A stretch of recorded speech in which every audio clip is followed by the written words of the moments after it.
안녕하세요, 미트러버 황 사장입니다. 여러분, 치킨만큼은 아니지만 그래도 꽤 자주 시켜 먹는 배달 음식이 있죠. 바로 족발이 있습니다. 저번 하몽편에서 이 하몽은 뒷다리를 최고로 친다고 했는데 이 족발은 앞다리를 최고로 칩니다. 그래서 족발집에서 대짜를 시키면 이게 단순하게 양이 많아서 대짜라는 걸 넘어서 앞다리를 준다는 의미를 포함하고 있습니다. 어떤 집들은 아예 그냥 앞다리만 취급한다고 하기도 하는데요. 이 지구 반대편을 놓고 이 뒷다리, 앞다리 참 차이가 반대네요. 돼지 앞다리살인 전지 같은 경우는 이 뒷다리인 후지에 비해서 지방이 좀 상대적으로 많이 있죠. 그러다 보니까 이 먹는 촉감 자체도 더 좋고 이 뒷다리에 비해서는 좀 뻑뻑함이 덜하기 때문에 아무래도 인기가 더 많은 것 같습니다. 자, 그렇다면 오늘의 주제는 족발이냐고요? 족발은 아니고요. 오늘 얘기는 좀 다릅니다. 바로 냉족과 온족, 차가운 족발과 따뜻한 족발, 이 중에서 여러분은 어떤 족발을 더 좋아하세요? 이 두 가지 얘기를 한번 해보려고 합니다.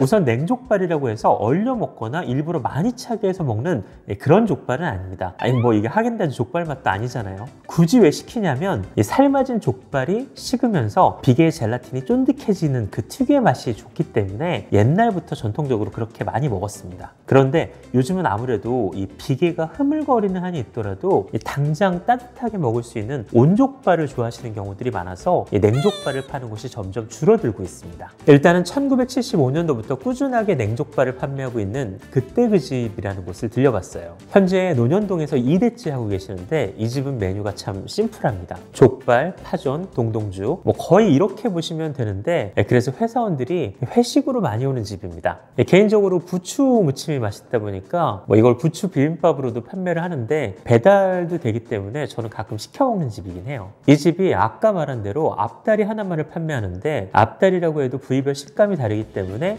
골고루 섞어 팔기 위해서 이 앞다리를 중짜로 따로 나누지 않고 한 사이즈로만 팔고 계신다고 합니다. 족발을 시키면 시원한 콩나물국을 주는데 이 콩나물을 또 직접 재배하신다는 얘기가 있어요. 이 콩나물국은 많이 끓이는 만큼 맛이 달라지잖아요. 정말 많이 끓이면 더 시원해져요. 여기 시그니처가 이 부추 무침인데 새콤하고 간이 세요. 이게 좀 중독성이 있을 정도로 새콤한데 옛날 사람이 김 대표님이 저한테 이거 혹시 빙초산 맛이 아니야? 라고 물어보셨는데 빙초산 느낌이에요. 빙초산 느낌?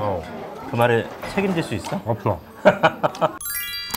실온에서 열기를 한 뜸 식히면 이렇게 지방의 식감도 단단해져서 쫄깃한 맛이 나요. 더구나 이 집의 냉족은 달지도 않고 은은한 간장향이 약간 나는 게 이 고기 본연의 맛이 상당히 좋습니다. 저는 개인적으로 이 한약재를 강하게 쓰는 걸 그렇게까지 좋아하진 않거든요. 사실 한약재를 잘 쓰면 그 특유의 향이 매력이 있긴 한데 과거에 돼지족이 부산물에 가깝던 시절에 유통 과정에서 신선도 문제가 있었기 때문에 그 잡내를 가리려는 목적도 있었던 만큼 상대적으로 저는 돼지고기 고유의 향이 나는 걸 더 좋아했던 시절이 있었습니다. 뭐 지금 같은 경우는 뭐 다 신선하니까 아무래도 개성으로 많이 쓰겠죠. 냉족을 처음에 먹으면 이 차가운 그 식감에 약간 당황하시는 분들도 있는데 온족처럼 양념이 강하지 않아서 맛이 좀 심심하게 느껴지시는 분들 있을 거예요. 그러면 별도로 나오는 이 야채와 무침을 같이 먹다 보면 쫄깃하게 씹히는 이 치감도 매력이 있지만 이 양념과 같이 먹는 재미가 분명히 있습니다.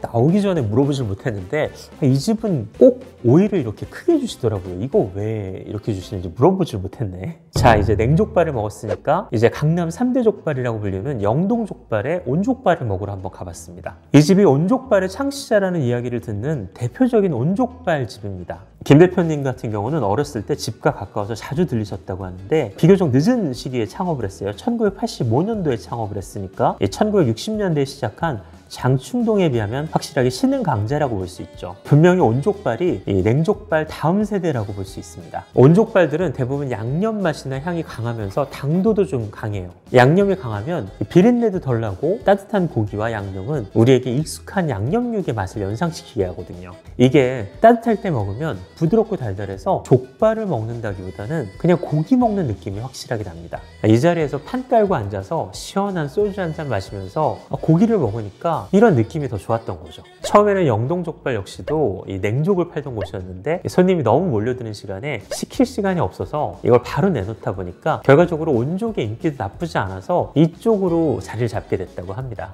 다만 온족발의 단점은 식었을 때 이 가게에서 먹었던 그 맛이 안 난다는 거예요. 하지만 시대가 변했고 젊은 세대의 입맛에는 좀 더 달고 향이 강한 이 따뜻한 온족발의 인기가 대세가 되어버렸습니다. 이제는 뭐 영동족발을 비롯해서 서울 3대 족발이라는 오양족발이나 성수족발 모두가 온족발이라고 볼 수 있죠. 냉족발의 설 자리가 점차 줄어드는 게 사실입니다. 자, 이번 방송에서는 냉족발과 온족발 얘기를 해봤는데, 방송을 보시는 분 중에서는 이 열기를 한번 식혀서 내는 냉족을 한 번도 안 드셔보신 분들도 있을 거고요. 그런 개념도 이해가 안 되시는 분들도 있을 텐데, 미트러버를 보시는 분들이 연령대가 좀 있으시더라고요. 아마 기억나실 거예요. 그러니까 그걸 아직도 잊지 못하고 좋아하시는 분들도 있으니까 이런 가게들이 있는 거겠죠. 그리고 젊은 세대들은 역시 온족을 아무래도 좀 좋아하죠. 즉석에서 먹기 좋고, 그리고 이제 소주랑 먹으면 더 맛이 좋은 편이니까요. 그래서 여러분은 1세대인 냉족과 2세대인 온족 중에서 과연 어떤 족발을 더 좋아하시는지 한번 얘기해 주셨으면 합니다. 다음에는 또 어떤 고기의 정보와 함께 할지 기대 많이 부탁드리겠습니다. 감사합니다.